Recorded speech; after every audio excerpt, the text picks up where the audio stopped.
Sejam muito bem-vindos a mais um episódio do Bloco Podcast. Eu sou Hugo Quinteiro, você me encontra no X por @Hugo_Quinteiro. E no episódio de hoje, vamos fazer um Bloco Podcast entrevista Thiago Azzolini. Tudo bem, Thiago? Opa, tudo certo? E comigo tem o Felipe, o investidor descentralizado. Tudo bem, Felipe? Tudo tranquilo, vamos lá mais uma vez. Thiago, é um prazer ter você aqui, seja muito bem-vindo. Prazer é meu. Thiago é um integrante, né, um membro do projeto Sobrevivencialista, e acho que um ponto legal para a gente começar essa conversa é que recentemente ele construiu a própria casa, junto com o Júlio lá. Thiago, como é ser um homem que construiu a própria casa? Cara, assim, hoje dá pra falar que a sensação de realização é enorme, né? Mas, amigo, pensa num problema, assim, ó. Era tempo sem dormir, né? Porque é aquela coisa, né? O cara se preocupava demais, né? Afinal, a família dele, né? A esposa que ama, vai ficar embaixo daquilo ali e não pode cair. Então, a sensação depois de terminar, assim, foi realmente de realização, de que, pô, eu sou capaz disso. E eu acho que para um homem entender suas capacidades, assim, dá um gás para continuar vivendo, praticamente. Você falou coisas interessantes de uma parte, né, até da comunidade bitcoinheira, falando do homem provedor, uma questão até antropológica, né, assim, de construir o abrigo para a família, e essa responsabilidade disso não poder cair, né, óbvio, é a sua prole, a sua família, e assim, o que você teve que aprender nesse processo todo que você não fazia a menor ideia? Porque, assim, algumas coisas você já fazia aí, né? Tem pequenas reformas, arrumar algumas coisinhas, mas construir do zero é algo que você nunca tinha feito, né?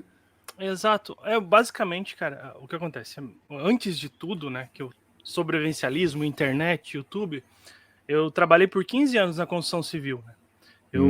Só que eu trabalhava com gesso. Só que a realidade da construção civil, para mim, era normal. Então eu olhava os processos nas obras, né, que eu visitava, eu administrava, fazia tudo lá na empresa, né? E eu sabia que existia. Quando passamos aqui a fazer no canal mesmo coisas pequenas, eu comecei a lidar com a prática, né? Mas aí, quando diz assim, ó, vamos fazer uma casa da base, a chave, aí começa a dar o apuro. Por quê? Tem coisas que a teoria não fala, né? Uhum. Então, o que eu me peguei ali, por exemplo, principal, né? No concreto, né? No contrapiso que a gente fez, tudo. Eu não sabia como é que eu vou fazer um negócio que não vai se mexer, né? E daí tu procura na internet, o pessoal não explica direito. Não tem um cara tipo o Júlio Lobo para te explicar a construção civil, entendeu? Sim. É difícil. Aí a gente vai na cara e na coragem. Só que realmente a dificuldade está no pós. Porque o que eu falo bastante, né? A diferença do profissional pro amador é que o profissional já sabe o que vai acontecer no futuro, sabe? Essa questão, se tem algum problema, ele sabe como corrigir na hora. O amador, ele tem que fazer aquilo que está dentro da caixinha, e se der BO, ele só tem que rezar, porque ele não sabe o que vai fazer depois. Tem que pesquisar mais e mais e mais. Só que esse foi o maior desafio, na verdade, né? Ficar pesquisando isso e unir a teoria com a prática, que é, ao contrário do que muita gente, principalmente do X, acha, né, que a teoria é a prática, é totalmente diferente, né? Então, tu sente na pele. Cara, recentemente eu tive uma questão com a serra elétrica. Pois é. Falei, tá, mas como é que monta isso aqui? E qual é o melhor jeito, né? Porque eu peguei elétrica, então eu precisava de uma extensão. Aí achei um vídeo de um cara explicando como fazia com um aparador de sebes, e aí me deu umas dicas interessantes. Nunca falei isso, como eu cheguei no canal do Júlio Lobo, né? Eu morava num apartamento de 50 metros quadrados que tinha uma varandinha. E aquilo lá batia o sol da tarde inteiro. Cara, podia plantar alguma coisa aqui. Aí eu cheguei num vídeo do Júlio Lobo, lá no comecinho, que ele pegou o fundo da casa dele e fez uma hidroponia. E assim, muito tempo assim. Aí eu fiquei pensando, eu falei, cara, eu não vou fazer uma hidroponia aqui do jeito que ele tá, mas pensei em plantar algumas coisinhas e plantei. Mas ele disse uma coisa que marcou e eu guardei para sempre. Comece em microescala, porque aí você vai entender o processo, o que você precisa, o tempo que você consome, porque o dia que você tiver algo grande, você vai simplesmente escalar aquele processo que já funcionou para você, que você já automatizou no seu dia a dia e tal. E eu falei, cara, realmente, foi aí que eu comecei a plantar algumas coisinhas, colhe umas não dão certo, e começa a aprender.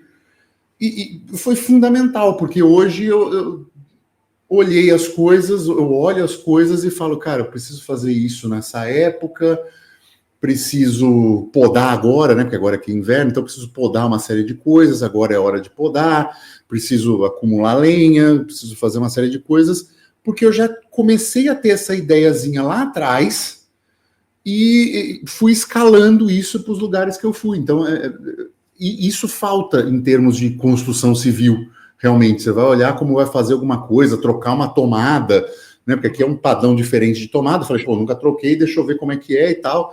Também uma dificuldade enorme para achar conteúdo nesta forma mais organizada, né?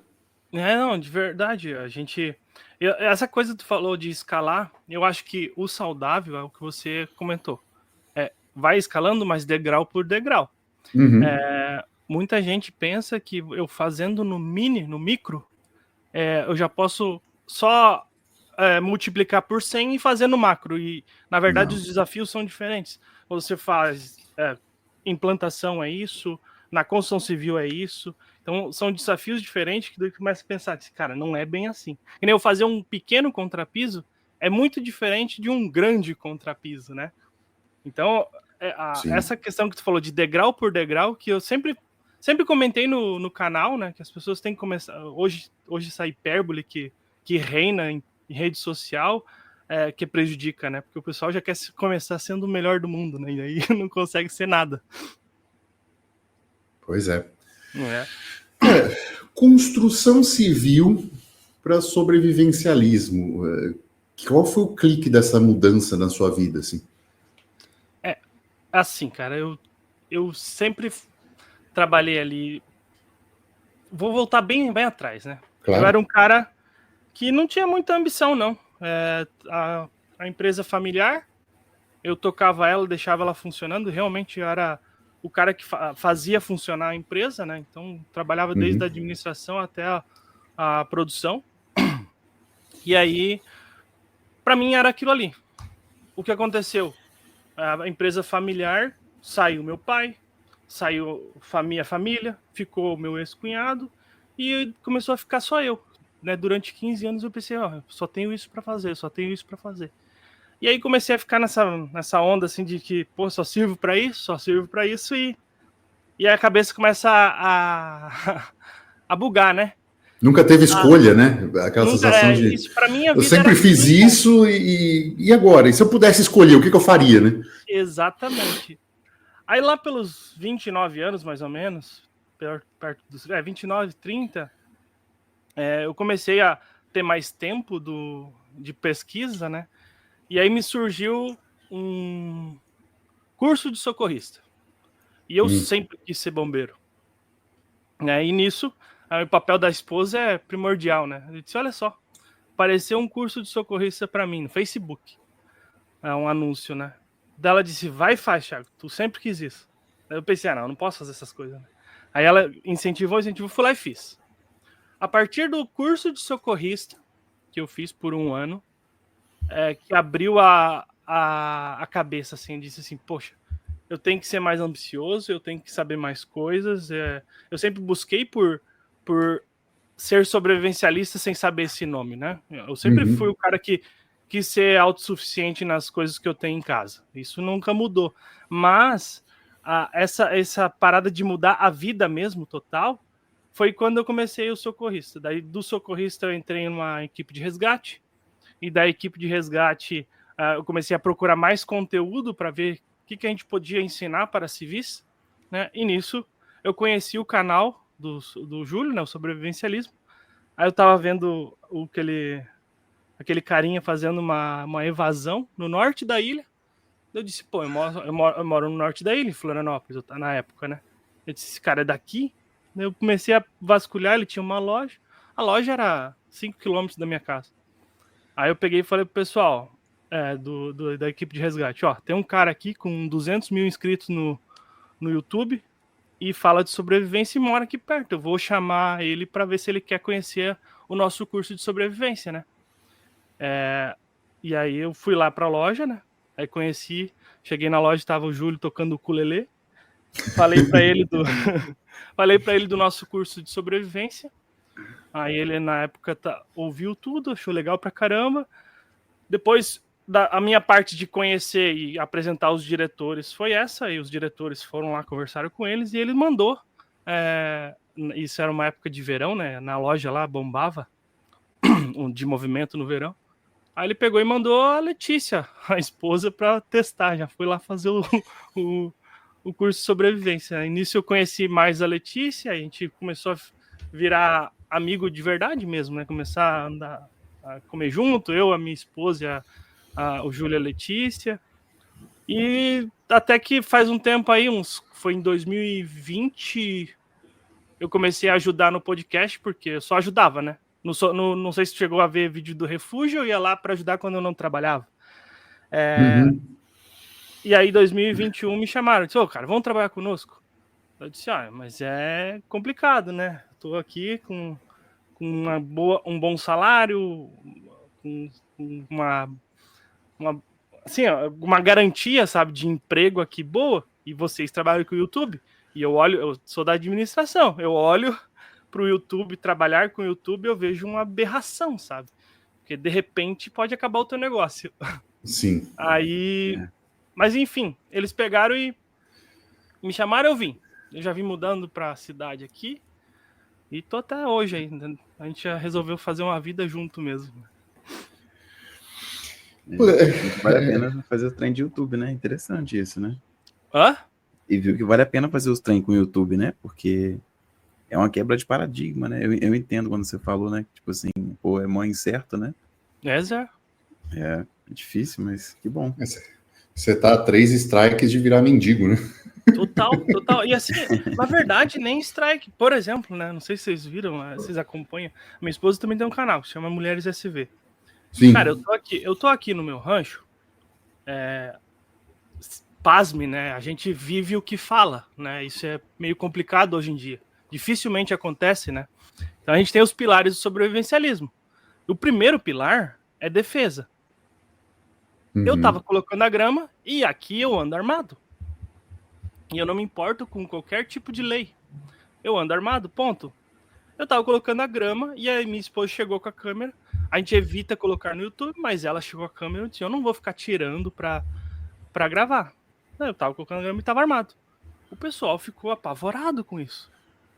Entendeu? Apavorado. Pô, o que tá armado? Pra que isso? Eu disse, porque eu quero. E eu não tô obrigando ninguém a fazer. Aí o que acontece? A chance de um canal, só porque o cara mostrou uma arma dentro do YouTube, acabar com o canal é enorme. Tanto é que a gente não faz isso no sobrevivencialismo mais, né? Sim. E não é nem questão de strike, é questão de simplesmente você estar com arma, ou por exemplo, uma marca grande de munição quis nos patrocinar, a gente foi ver, a gente não pode ganhar patrocínio de uma marca de munição. Segundo o YouTube, acaba o canal de uma vez. Entendeu? É tudo assim, tá? As coisas tudo subentendidas lá, que tu tem que minerar as regras. Sim. E às vezes as coisas acontecem simplesmente porque sim. Cara, assim, o recente... Essa questão recente da alta regulamentação estatal em cima dessas empresas que acabaram se tornando muito centralizadas, porque, né, você tem YouTube, você não tem plataforma que compita, né, por um mercado. Então você acaba preso e refém dessas regrinhas que são, muitas vezes, né, a maior parte das vezes, ocultas mesmo. Você não acha. Você falou um negócio, cara, mas onde é que tá? Não, tá aqui na linha B do parágrafo X que mudou há 2 dias atrás. Porra, né? É bem assim mesmo. Você precisa ter uma equipe de gente para ficar caçando regras e te falando, não é assim. Exato, a gente tem uma grande equipe para isso aqui, né? O canal Sobrevivencialismo tem 2.800.000 inscritos e tem uma equipe enorme de 2 caras. Tem que criar e construir. Pois é. É complicado. Mas aqui, falando nisso, né, nessas possibilidades de strike do YouTube, vocês já imaginaram alguma outra alternativa, cara, que seja viável? Porque eu não consigo pensar. Pro YouTube? Não, cara, a gente simplesmente decidiu que a nossa vida financeira, eu uso muito um conceito, né, que pelo menos eu não ouvi de ninguém, eu simplesmente olhei por uma teia de aranha e falei, que aqui chama Maria Bola, né, eu olhei aquela teia ali forte pra caramba, com a enorme, né, robusta, e eu pensei, cara, a minha vida financeira tem que ser dessa forma aí. Então, a alternativa ao YouTube é a gente ter absurdamente a quantidade enorme de fontes de renda para não depender do YouTube. Porque eu não vejo alguém tancando o YouTube nos próximos 5 anos. É muito difícil. E assim, eu vou te falar, essa ideia também, né, de você ter várias fontes de renda, não é só para você que mexe com o YouTube, não, cara. Até eu conheço pessoas assim que têm empregos extremamente estáveis. Eu conheço pessoas que são até, cara, funcionário público, que, em tese o cara não vai ser mandado embora, né? E às vezes você ouve isso, tipo assim, vamos pescar mais algumas fontes de renda, porque às vezes receber só esse dinheiro, sabe, não segura as contas, ou pode dar uma doideira aí, você nunca sabe, né? Então é raciocínio super, eu acho que é isso, é pró indivíduo, tá doido? Na verdade é isso, o que eu penso, a gente faz isso, a gente fala mais essa questão, por eu não ser um especialista, eu não coloco no YouTube, porque é uma chatice colocar para público, mas no nosso portal a gente fala muito sobre finanças, né? Eu dou consultoria de economia doméstica aqui, um dos meus trabalhos, né? E eu sempre falo isso, hoje em dia é muito difícil. Cara, 30 anos atrás, tu conseguia viver a vida tranquilo tendo um emprego. Hoje, não tá tranquilo, não. Simplesmente, você meio que obriga um bocado de gente aí a ter 2, 3 fontes de renda, porque tá difícil. A inflação tá aí comendo solta, né? Sim, você nunca tem retorno de volta do que você ganhava, né? Antes, se você for olhar, eu tava conversando isso também recente, hoje em dia, eu falo isso com a mulher, né? São 2 trabalhando em 2 empregos, e ainda assim eu não tenho o padrão de vida que meu avô tinha. Não consigo ter. Tá difícil mesmo. Eu tenho 5 fontes de renda e claro que elas separadas, elas não vivem minha vida. Eu só consigo viver bem por ter 5 fontes de renda. Então é aquela questão de que o cara trabalha, entendeu? E aí, às vezes, ele arranja um tempinho assim pra sei lá, pra esposa, pra família, sabe? Mas é isso. Pra eu ter a vida que eu tenho, e muita gente pensa que é só YouTube que a gente constrói o que a gente constrói, e se fosse depender do YouTube, a gente não tinha o que tem. Mas é isso, não sabe o que tem por trás, né? E eu acho que quem discorda disso, ele não tá ainda no mercado de trabalho. Ele não tá ainda precisando... É um adolescente, né? Tem muito adolescente aí de 25 anos, que eu acho um absurdo, então... é basicamente isso. O cara que discorda que tem que ter fonte de renda, ou ele já tem uma cama que foi feita por outro, ou ele realmente não tá nem inserido nessa realidade.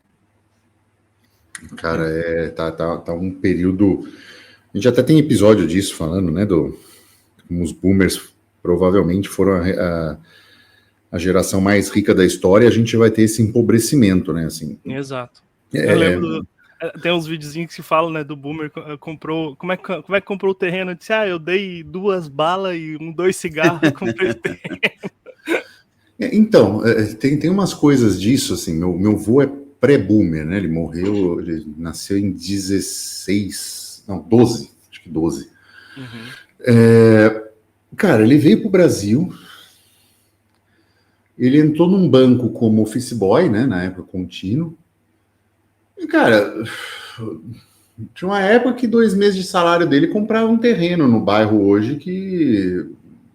né, de São Paulo, que hoje você não compra, né?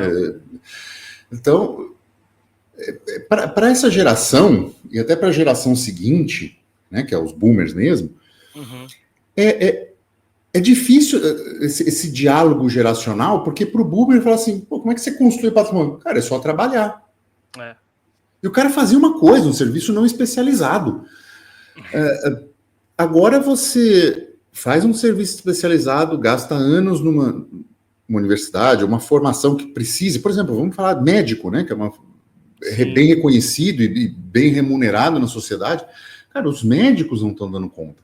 Essa que é a verdade. Né? Minha esposa é médica, eu convivo bastante com a profissão. Cara, os caras não estão fechando a conta. Né? Consultório, os caras têm que fazer um monte de procedimento desnecessário ou ter parte de exames para fazer no próprio consultório para as contas fecharem. O mesmo aqui no Brasil, viu? Só para constar. Aqui na Europa não tem o mercado ainda. Essa que é a verdade. Não tem as clínicas, grandes clínicas privadas, é uma ou outra só. E assim, o que eu te falo é por causa do meu pai, né? Meu pai também é médico. A realidade também tá mais ou menos por aí, porque na realidade dele, que é uma cidade menor, né? Ele dá aula na faculdade, uma cidade de interior, e aí estão formando turmas agora da faculdade. Está sendo costumeiro bons alunos formarem e não conseguirem empregos no hospital da cidade, na UPA, e locais assim. Tá normal, sim, tá normal. Você tem que sair dali e ir para outro lugar. Dizem que aqui no Brasil, o cara, para ganhar bem como médico, ele tem que se enfiar no meio do nada, né? Tem, é o que eu tenho ouvido falar, eu não posso dizer, tá? Eu também não tô inserido, só ouvi isso aí também. Eu tenho ouvido muito isso, porque assim, o que, mais uma vez, baseado, né, na realidade do meu pai como professor, é exatamente isso, tipo assim, o profissional novo, ele não tá bem qualificado, igual o profissional, às vezes, mais antigo, não são todos que estão tão bons assim, e muitos dos empregos já foram tomados por alguém que formou alguns anos atrás, e tá formando muita gente. Então, assim, tá ficando difícil o acesso a esse mercado, sabe? É o que eu tenho ouvido. Uma das dificuldades é por ter muito mais gente que na época, por exemplo, que do vô do Hugo, né? Exato. Muito mais gente, os mesmos problemas. Então, fica isso. Eu acho que também tem por conta da internet, tem um fenômeno interessante que de repente bomba na internet que, vamos lá, abrir canal no YouTube dá dinheiro. Vai uma multidão absurda e aí dá aquela enxada no negócio e aí começa a demorar um pouco, mas especializando você ganha dinheiro. Eu acho que é isso, né? Hoje, por isso que demora mais pra gente poder ganhar alguma coisa, né?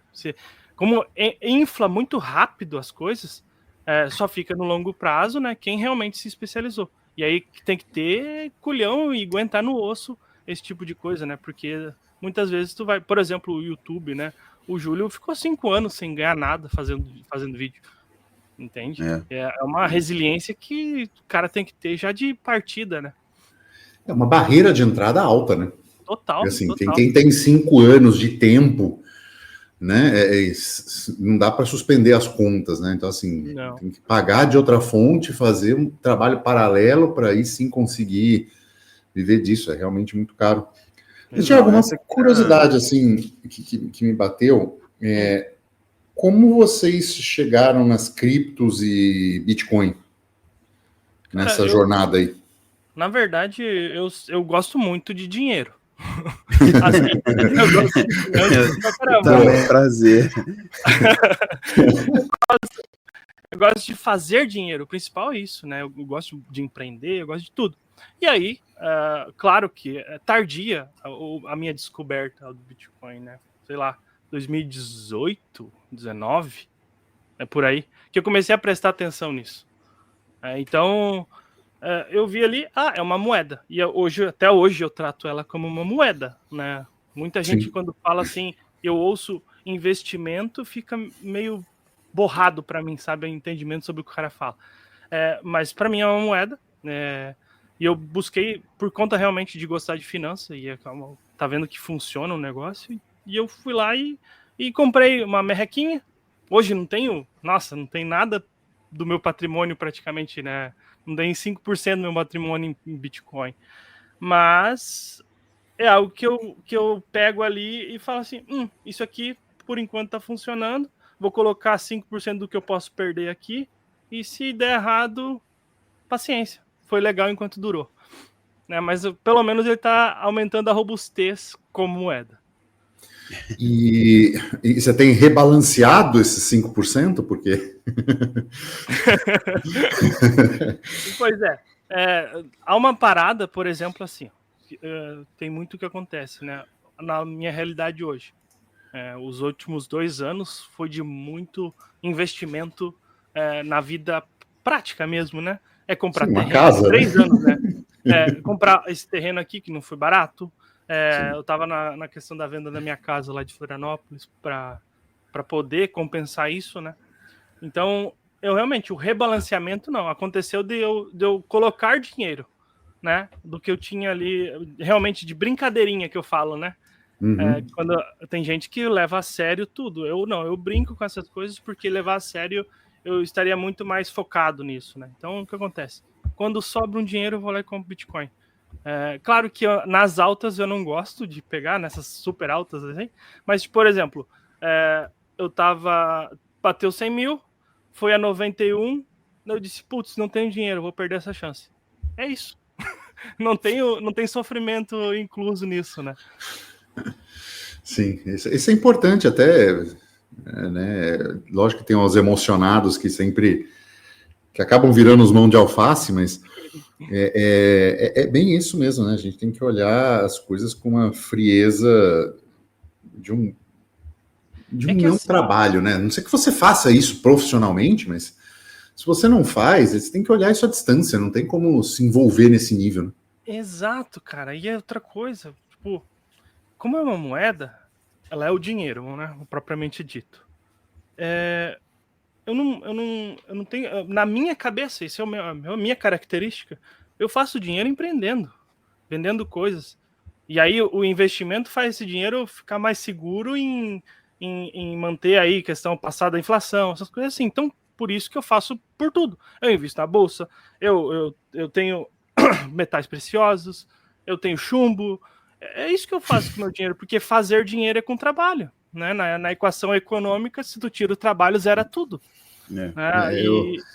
E essa questão do Bitcoin, por exemplo,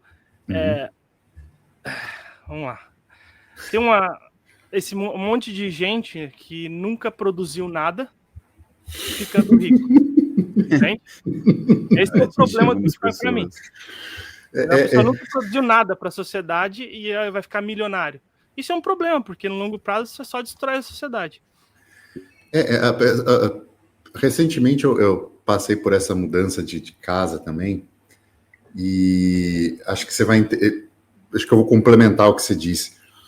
As pessoas acham que se você chega na frente de um terreno e joga uma hardware wallet lá, vai magicamente virar uma casa, com tudo do jeito que ele sempre sonhou. Né? Bem assim. Existem situações na vida que não basta ter o dinheiro. Não mesmo. Né? Vou dar um exemplo prático. A lareira aqui minha, ela não é fechada, ela não era fechada. Eu fui fazer um teste e tal, realmente vaza fumaça para toda a sala, então eu preciso de uma tampa. Isso é feito sob medida, aquela coisa que fecha a lareira. Cara, custa um dinheiro, mas não é só o dinheiro. Eu já fechei o serviço, estou esperando o cara fazer. Isso demora umas semanas. Enquanto isso, tem que ter outra solução de aquecimento né? Que é elétrica, que me gasta mais do que a lenha que eu tenho de graça. Então, esse descasamento de prazo entre você ter o dinheiro e a solução efetiva na sua frente são coisas que aí eu acredito que esse pessoal do Bitcoin que nunca fez nada e nunca empreendeu precisa entender é que o sobrevivencialista ele se antecipa a isso. Então, para ele, é mais importante ter e produzir a coisa e ter na hora que ele precisa do que necessariamente estar lá numa hardware wallet esperando. Né? Falar, mas eu tenho um monte de dinheiro, eu tenho muito mais dinheiro. Tá bom, meu amigo, mas você morre de frio em 12 horas se você não tiver lenha, tiver nevando lá fora e se não tiver uma fogueira. Exatamente. É porque a carteira vai ficar, né? O cara fica na mesma, independente, tendo dinheiro ou não, ele fica naquela, alguém tem que fazer alguma coisa. E isso é totalmente ao contrário do que o sobrevivencialismo ensina, né? A gente fala sobre autorresponsabilidade, né? Então, se eu não quero fazer uma coisa, eu escolho não fazer. Não é porque eu não sei. Eu acho que é isso, entende? E é o que tu falou.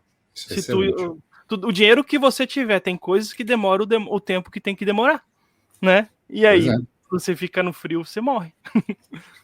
Cara, gostei dessa frase. Se eu não tenho uma coisa, não é porque eu não sei fazer, porque eu não quero fazer. Exatamente. Algo que muitas pessoas simplesmente não sabem fazer. Desconhece total a realidade daquilo, né? A gente tenta buscar por experiência de todos os tipos para poder pelo menos conhecer algo, né? Porque grande parte do Brasil, né? O país dos golpes. Você cai em golpe por desconhecimento total daquela realidade. Cara, eu tava com uma situação muito complicada recente e, enfim, eu ficava em contato basicamente com a minha mãe o dia inteiro e conversando com ela e falando, não, faz isso, faz aquilo e tal. E, de repente, ela me manda assim, olha, seu tio me mandou uma mensagem, faz um Pix para ele, porque ele tá com o celular quebrado.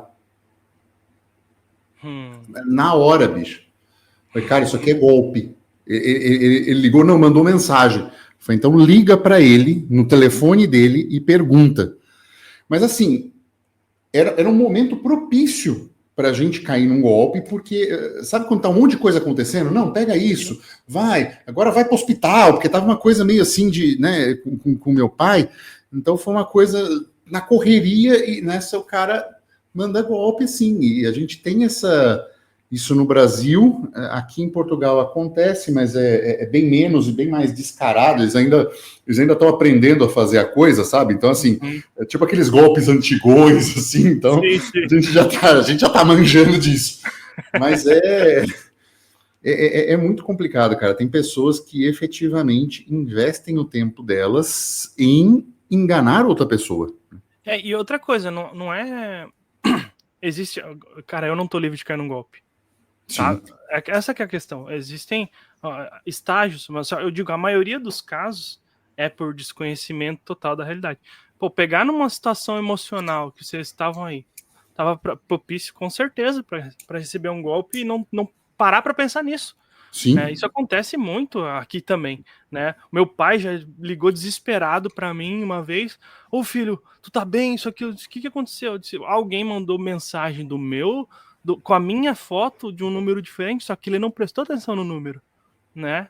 E eu tava mal, isso aqui não faz sentido, sabe? Então, pro cara atinar em ligar, em tomar assim, é só por terceiro. A sua mãe, se ela tivesse condições, era capaz dela passar porque tava um momento emocional difícil. Né? Por isso que a gente sempre combina depois dessas coisas todas, a gente cria um código e combina um código, entendeu? Então, tem que dizer a palavra, né, combinada para a pessoa saber que sou eu mesmo e que é uma situação real, porque é complicado uma coisa dessa. Hoje o que tem de golpe é também com cripto, Aparece Nossa. um bocado de coisa, assim. Pô, aliás... Tem que ficar ligado. E, tipo assim, ó, uma coisa que eu falo pra vocês. Eu conheço o Bitcoin. Eu não me aprofundei nele. Eu sei como faz para ter autocustódia, eu sei fazer um monte de coisa. Mas eu não sei a raiz do negócio, né? E até eu tava vendo por conta de você, né, o que sobre o Monero, eu disse, cara, eu não tenho ideia do que seja isso, mas eu vou pesquisar um pouco melhor para ver se ele faz sentido eu ter alguma coisa, sabe? Só que eu não consigo entender a premissa de todas, né? Pô, vamos Projeto, bater um analisar papo projeto. sobre Monero aí, será um prazer a gente bater um papo, legal. explicar os fundamentos, assim. É muito parecido com o Bitcoin, mas tem umas peculiaridades focadas no dinheiro, no uso do dinheiro. Boa. Então, Não, e é isso. Eu desconheço. Pode ser que eu só vou parar para pensar, analisar se o cara tá me dando um golpe ou não, por causa da premissa finanças, né? Então, quando tu chega com um cripto para alguém que não sabe nem do dinheiro propriamente do fiduciário, o cara já não sabe nem fazer a finança pessoal direito, ele vai ficar vislumbrado, entendeu? E aí é uma coisa tão desconhecida que ele diz assim, de repente dá bom, né? E aí que ele toma um golpe. Tiago, você falou num negócio importante que eu vou até ressaltar aqui em episódio, fazer um pequeno parênteses. Eu e Felipe temos um grupo Fold que está no Discord, que está aqui no link na descrição. As nossas contas estão todas vinculadas com o X e com o nosso YouTube, com todas as contas possíveis. Estão fazendo outras contas com, sei lá, um tracinho, alguma coisinha parecida, entrando em contato com as pessoas e aplicando golpe. Já teve gente que perdeu dinheiro com isso. Então, assim, nós não mandamos mensagem direta, nós não oferecemos investimento para as pessoas e as nossas contas oficiais nós só acessamos de uma que está vinculada com o nosso X e com o nosso YouTube. Então, por favor, gente, não caiam em golpe. Esse gatilho da ganância no mundo cripto é muito comum, especialmente para gente que ainda fala de mineração. As pessoas querem, o negócio está pagando $500 por mês e você gasta $50, né? Entendeu? É umas coisas assim. Então, por favor, gente, parem de perder dinheiro, né? Busquem a gente coloca conhecimento lá, a gente só tem essas contas, então falem com a gente lá, que é mais fácil de vocês não serem enganados, tá? O problema, assim, ó, e é difícil porque você tá falando pro público que já te acompanha, né? A gente romper essa bolha que é a questão, porque a gente parte da premissa de que o cara sabe o que é finanças quando acompanha um canal, um podcast de finanças. E não é bem assim, né? Às vezes as pessoas entendem o que é, e é realmente da questão da ganância. E a ganância cripto, ela não é exclusiva, né? A ganância é ponto, porque você vai ver os vídeos que bombam no YouTube, né? Qual que é o nicho que paga melhor no YouTube? É finanças, mas qual que é o título que dá mais view? É aquele negócio, ganhe dinheiro em 5 segundos, entendeu? Dessa forma. Então, é a ganância da sociedade mesmo, né? Aqui, por exemplo, no Brasil, é o resultado de um país em eterna crise, né? Então, por isso que o pessoal quer simplesmente desesperado a sair disso. Cara, você levantou um ponto interessante. Por que vocês ainda investem no Brasil? Cara, a questão é bem emocional mesmo, na verdade. Não tem muita lógica, se tu for parar pra pensar. Não tem lógica ficar no Brasil, né? Hoje, com o que tá hoje aqui. Só que assim, eu tô no Brasil porque eu conheço.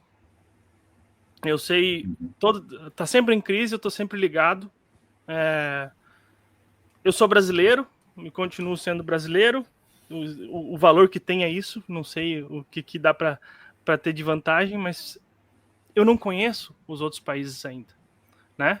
Eu não conheço de fato, como eu conheço o Brasil, o jeito que eu consigo ameaçar um vereador aqui, se ele quiser me encher o saco, se um fiscal vier da prefeitura, ele sabe que eu sou cachorro louco e vou encher ele de tiro. Sabe, essas coisas. Se eu faço isso em outro país, né, esse tipo de coisa, de ser do jeito que eu sou, o sobrevivencialista, eu não sei o que vai acontecer. E eu acho que é basicamente isso. Eu pertenço a esse lugar que eu tô aqui, eu criei esse lugar aqui, o Rancho SV que a gente fala, para morrer aqui. Não quer dizer que está consolidado que eu vou ficar para sempre no Brasil. Mas, por enquanto, é o que eu conheço. Eu não consigo entrar que nem meu irmão, por exemplo. Ele foi para Porto. Só que assim, ele passou um trabalhão, é recomeçar a vida. Assim, mas teve gente que pode ter ido de uma maneira diferente e tal. Só que, realmente, eu continuo investido no Brasil porque é o que eu conheço, basicamente. Não, o resto, para mim, é tudo novidade. Aqui eu sei lidar com as coisas. Não, eu já fiz o convite no privado para o Júlio Lobo, estendo ele publicamente a você.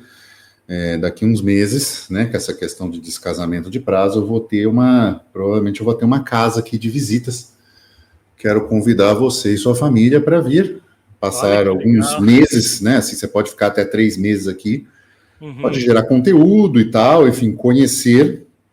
Tem serviço aqui de frutas para fazer, tem uma vibe também sobrevivencialista, rola umas serrazinhas elétricas, uns trabalhos de jardinagem, de afins, de reformas também. Enfim, fica o convite, se quiser vir para conhecer, inclusive, conhecer uma outra realidade, ver como funciona uma outra jurisdição, né? Eu falo para as pessoas assim, as pessoas reclamam do Estado brasileiro ser ineficiente. E você não tem ideia do quão perigoso e ruim é um Estado eficiente. Isso. É um fato. Né? Que nem eu estava querendo elucidar, eu acho que não foi muito claro. Se eu aqui na cidade, por exemplo, eu falo diretamente com o prefeito. Né? Numa cidade grande, tu não vai conseguir fazer isso. A gente busca por cidades pequenas, né? A gente tem aqui uma cidade de 15 mil habitantes. E basicamente essa questão da desobediência civil que pega bastante no Brasil. Né? A gente fica aqui, eu sei como é que funciona, eu sei como que eu consigo não ser declarado criminoso pela ineficiência do Estado. Eu tô num bairro de 2.000 pessoas, é praticamente um condomínio. Pois é. O que acontece é o seguinte, lá atrás, na minha adolescência, eu tive uma aula de geografia chamada Potencialidade do Brasil. E eu sei do potencial por conta de lugar, de local do Brasil, né? A gente acabou de conversou lá no início, ou offline, não lembro, que você tem uma safra e ponto, né? A gente tem até safra. Sabe essas questões assim que tu coloca esse ponto? O que no Brasil é ruim? Eu teria uma entre-safra, mas aí eu precisaria cobrir com estufas. Mais trabalhoso, né? Aqui também é trabalhoso e tal, mas é isso que eu falo, a gente tem sol, a gente tem as 4 estações definidas. Essa que é a questão que eu quero dizer, que me mantém também aqui, sabe? É por conhecer e por olhar assim os outros países, tá tudo igual, por que eu vou sair daqui? Eu vou sair daqui e vou para os Estados Unidos, onde o Estado é eficiente? Eu não quero. Eu não quero de verdade. Eu quero ficar aqui, onde, por incompetência deles, eles vão querer me taxar. E hoje tá aumentando bastante, querer futuramente ter um imposto de gasto, né?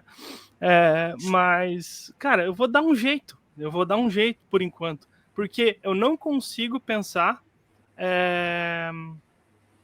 numa situação em recomeçar tudo de novo em outro país. Entendeu? Essa que é a minha questão. Entendo. Assim, eu vivi os 2 mundos, né? Eu tive esse teu pensamento, porém eu nunca tive esse sentimento que você tem de pertencimento à cultura local. Acho que é basicamente por morar em São Paulo, no meio do... Né, assim, meu pai veio de um lugar que tinha 2.000 habitantes. Minha mãe de um lugar com menos que isso. Então, assim, eu nunca me senti pertencendo a este lugar com um monte de gente, com uma série de coisas. Então, eu já tinha essa ressalva. E aí, quando eu vim para conhecer Portugal e tal, né, que meu pai é português, então eu tive cidadania, tudo. E vim para conhecer, junto com a minha esposa, que a gente tinha um plano de vir para cá, mas era importante conhecer. E aí, quando conheci, foi aquela coisa do... Cara, eu fui educado para essa cultura. Sabe quando você tem... Eu fui educado para isso. Então, você chegar num lugar e falar pro cara, ó, passo aqui amanhã, tá? Você vai passar. O cara virar para você e falar, te entrego isso amanhã. Não tem essa de sinal adiantado, porque senão você faz o trabalho. Eu falei que eu quero. Ah, beleza, então tal dia eu tô aí. A primeira vez que você falou com a pessoa tá ali no dia, combinado, você paga. Então, são essas coisas culturais que eu me senti pertencendo aqui. Aí, quando essa coisa casou, esse processo todo de mudança que você falou, que acontece, é real, dá trabalho, ele se tornou menos sofrido. Entendeu? Assim, é doloroso, mas não teve sofrimento. Então, acho que na vida eu tendo a dissociar o que é dor e o que é sofrimento. Justo. Uma coisa, a vida é dor, né? Você sente dor por uma série de coisas. Total. Mas isso te causar um sofrimento, né? Então, acho que tem uma frase que sintetiza isso, que é: esteja em paz com as suas escolhas. Justo. Porque as escolhas vão te trazer um cenário positivo e negativo. Se você estiver em paz com a sua escolha, você lida com o negativo, sem um sofrimento absurdo. Agora, se você não está em paz, aquele sofrimento se torna, às vezes, o ponto central da tua vida. E é isso que você precisa libertar, enfim. Aí é mais um papo para Júlio, psicólogo, sabe? Que eu fico vendo as lives dele e repensando em cima disso. Mas a questão é a seguinte, cara, eu acho, né, e quando perguntam para mim, eu respondo por mim, né? Porque o que acontece, a gente pode estar em dissonância com o resto do Brasil.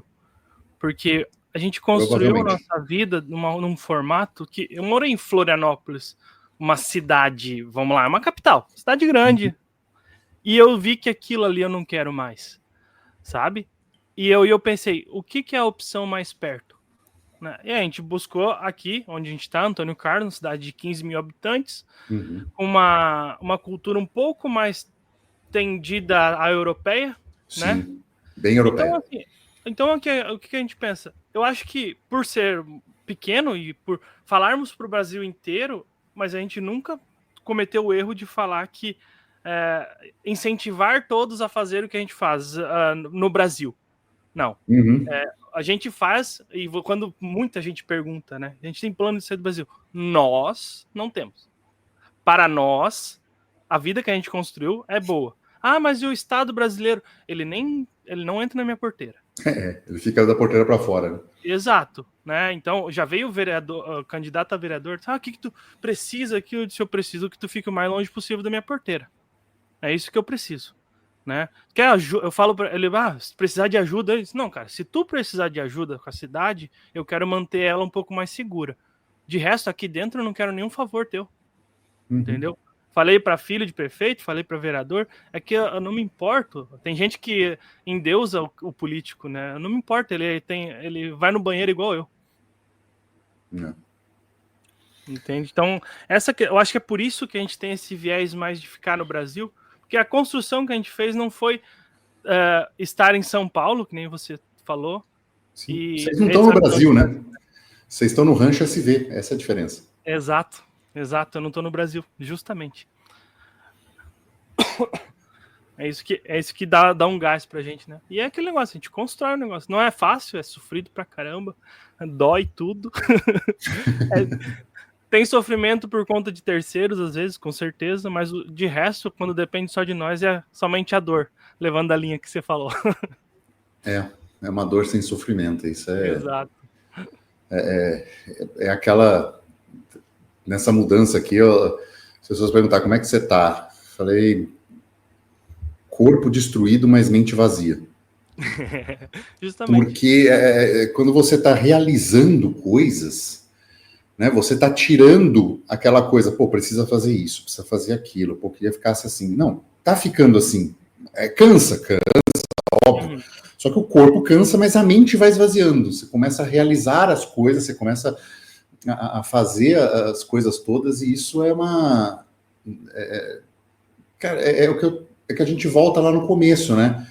É ser homem, é ser provedor, é ser pai de família, é você... colocar a tua família num lugar melhor, em segurança, para criar teus filhos com uma visão de mundo diferente do que está sendo feito, né, de uma maneira errada, perversa e cruel, porque esta geração que nós estamos criando da tela não aguenta ser cobrada e não entrega nada se não for cobrado. Exato. Então, né, assim, você vê esse fenômeno já, né, os empregos, entre aspas, sem qualificação de mão de obra, pedreiro, encanador, eletricista, série de coisas, estão sendo altamente valorizados porque ninguém quer fazer, quer todo mundo ser youtuber, TikTok e dançar na frente de uma câmera. Aqui, por exemplo, na cidade das hortaliças, né, o cara ganhou, né, fez muito dinheiro, adulto não ganha dinheiro, né, ele fez muito dinheiro na vida e proporcionou um conforto para a família. O filho dele já não quer mais entrar na roça. E aí o que acontece? Tá precisando de mão de obra. Aí começa a vir pessoas de fora, começa a ficar dificultoso de conseguir gente para trabalhar. Isso já acontece até nas cidades pequenas, né? Esse tipo de coisa. Então, a tendência é essa, mas basicamente eu acho que o futuro é o sobrevivencialismo, né? Basicamente você tem que saber fazer as coisas, dar um jeito de se virar ali. É o que a gente construiu. Aqui, dentro do rancho, dificilmente tem alguma coisa que a gente não consegue se virar, né? Vai passar uma dificuldade um pouco maior para algumas coisas, sim. Mas essa aqui é a premissa, né? Isso que a gente quer mostrar pro pessoal, que, né, basicamente, quando tu fala isso publicamente fica meio complicado, mas ser homem de verdade é fazer o que tem que ser feito. Não tem que ficar emocionado e fazer, não, cara, o que tem que ser feito? Qual a missão? É quase militaresco o negócio, né? Qual a missão? Eu tenho que fazer isso, eu tenho que proporcionar um teto para minha esposa. Eu vou lá e vou proporcionar um teto para minha esposa. Enquanto no processo vai ter dor, vai ter falta de sono, né? O cara não consegue dormir direito, mas eu vou fazer. E hoje eu tô aqui destruído, com todas as articulações doem, mas eu tô feliz, cara. Pois é.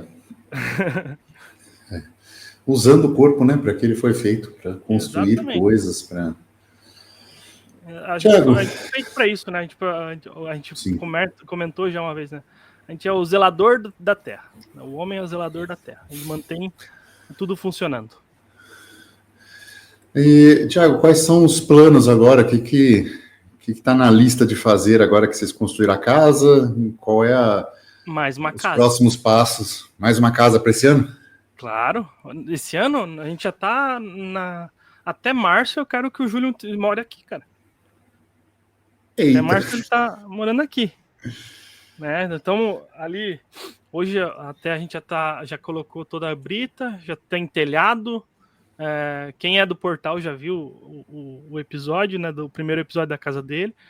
A gente já não parou de trabalhar, né? A gente fala férias, mas a férias é de publicação.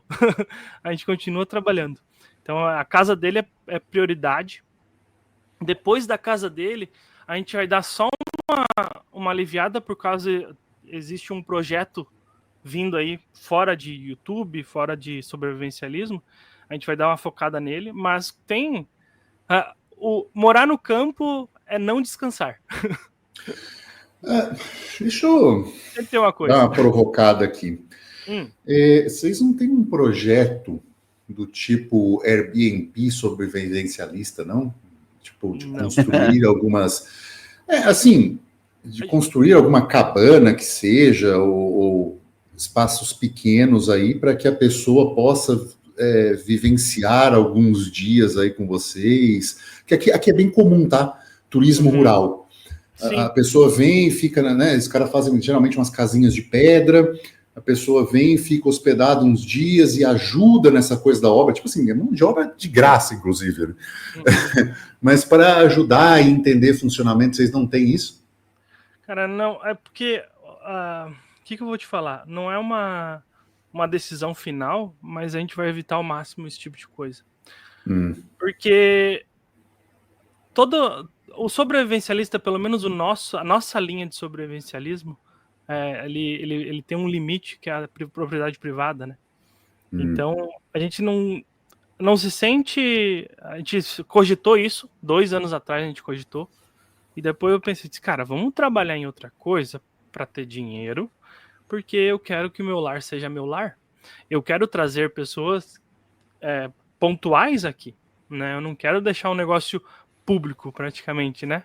Então, pelo menos aqui no Brasil, se tu coloca preço num negócio, tu é obrigado a vender para todo mundo, né?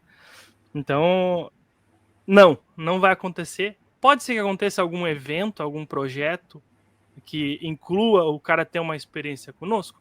Pode ser. Mas não vai ter um Airbnb, por exemplo, sabe? Vai ter algum evento. Mas um Airbnb, propriamente, nessa questão de que qualquer um pode alugar e vir, não. Vai ser selecionado. Não tinha pensado em qualquer um, mas sei lá, sua comunidade fechada ou algo assim, entendeu? Essa questão que eu teria que deixar mais, planejar melhor esse tipo de coisa, né? Nichar, tipo, num curso, né? Algo assim. Exato. Mas é real essa questão. Se eu pego e falo no canal sobre o vivencialismo, se eu disser, vamos liberar aqui para algumas pessoas, vai ser difícil eu filtrar bem, sabe? Então, por enquanto, a gente pega um projeto específico, quando sair a gente fala o que vai dar, né? Mas basicamente o nosso futuro aqui é lidar com comportamento, né? Vamos forjar mais gente boa nesse mundo para ver se melhora. Thiago, a gente já está caminhando aqui para o final. Eu deixei aqui na descrição o canal do Sobrevivencialismo e teu X, quer alguma outra mídia tua para deixar? Não, no Instagram também é Thiago Azzolini SV. Tá. Se quiser deixar também, sem problema. Pode deixar. Felipe, alguma consideração? Não, para mim tá fechado, é isso mesmo. Tá resolvido. Eu ia fazer alguns comentários lá antes, lá para trás, mas aí vocês foram falando, eu falei, vou deixar rolar aqui. Não, que isso. Aí rendeu, tá tranquilo, tá ótimo. Thiago, quero agradecer muito pelo seu tempo. Se precisar dessa questão do Monero, estamos às ordens para participar aqui via remota. Conexão aqui é estável. Como eu te digo, eu estou num lugar de 2.000 habitantes. Aqui é isso que eu estava buscando na vida. Eu tenho um lugar de 2.000 habitantes que eu tenho Amazon Espanha 24 horas na porta, tenho internet de cabo de 1 giga de alta velocidade. Então, assim, é aquela coisa do interior com estrutura, né? É algo no Brasil que não existe, né? Exato. A gente aqui está buscando isso, né? A gente está com o Starlink. A gente cortou o cabo da fibra, porque é melhor, porque é menos uma manutenção, né? Então, tá funcionando bem o Starlink aqui. Eu tava falando esses dias no Stories aí do Instagram que eu tô apavorado, porque apareceu a entrega de gás aqui. Então, eu tô quase na cidade grande. Só pior. Bom, é isso. Quer deixar algum recado final para as pessoas? Cara, assim, eu acho que eu agradecer aqui por você ter me convidado, né? Isso não é comum eu dar entrevista, então eu tava meio nervoso, vou falar bem a real. Eu tô muito bem na minha casinha, né? Eu consigo lá no podcast me virar um pouco, mas ser entrevistado é complicado. Mas assim, foi uma conversa muito boa com vocês. Espero que eu tenha atingido aí o objetivo de vocês também. E agradecer demais pelo convite. Falar pro pessoal assim que dê um olhar atento e prático para o sobrevivencialismo. Esquecer essa questão de guerra, zumbi, nada, cara. A coisa mais simples do mundo. Nós temos uma vida boa e é o nosso objetivo. E por objetivar uma vida boa, isso nos torna mais preparado. Entende? É isso que a gente sempre quis mostrar com o sobrevivencialismo. Então, se você for lá conhecer o canal, vai com essa mentalidade. Por conta de querer uma vida boa, você se torna mais preparado. Esquece o cenário macro, né? É o micro, é uma vida melhor. a sociedade toda é feita por vários micros, né? Não existe essa parada. O cara preocupado, por exemplo, aqui no Brasil, o presidente isso, o presidente... Que se dane o presidente, cara, que se dane. Vê o que tá acontecendo na tua cidade, no teu bairro, sabe? Você não vai conseguir conhecer as 2.000 pessoas que estão no seu bairro, entende? E as pessoas querem lidar com problemas de milhões. Não faz sentido. Muito boa essa frase. Bom, gente, é isso. Lembre-se, chegou até aqui, deixa o like, envia esse episódio para alguém que tá pensando justamente nesse cenário macro e esquecendo de lavar a louça, né? Do cenário micro, do seu vizinho. É importante a gente voltar a ter essa visão do que é real, do que a gente consegue modificar com as nossas atitudes e feitorias, né? E benfeitorias. Justo. Então é isso, gente. Ficamos por aqui e tchau.